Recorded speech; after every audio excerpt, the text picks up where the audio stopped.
Hi, I'm Ellie Miriam, and I'm the Closet Quilter. Welcome to my closet. Today, I want to talk about the Q15 Pro. It's new to me, and it was quite intimidating. I went from the PQ1500S, which is actually the SL, the brother.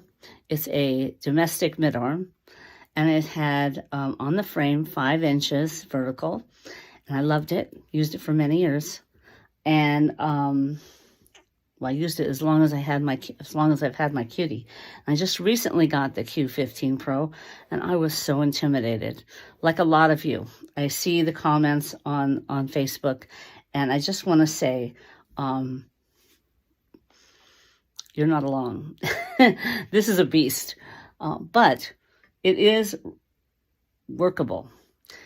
If you get a piece of fabric or a cheater quilt top that you don't mind practicing on, just stitch in the ditch the squares. That's what I did. You can do that. You get a ruler. If you do ruler work, get a ruler. If not, just do it freehand. Stitch in the ditch on the squares, and then practice something simple. And my mind went blank when I said simple, because it's like nothing is simple. I just, I was very intimidated by this machine. So I started out with a teardrop. We can all draw a teardrop, just almost a circle, but not a teardrop. And then you echo it. That's called a paisley. So I did paisleys on one square.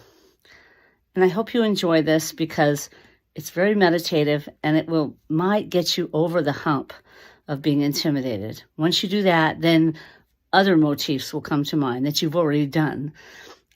You can do on the Qnique everything you did on your other machine, only better. Really, it's so much better. But we have to get over that first, apprehension. It's good. You're going to love it.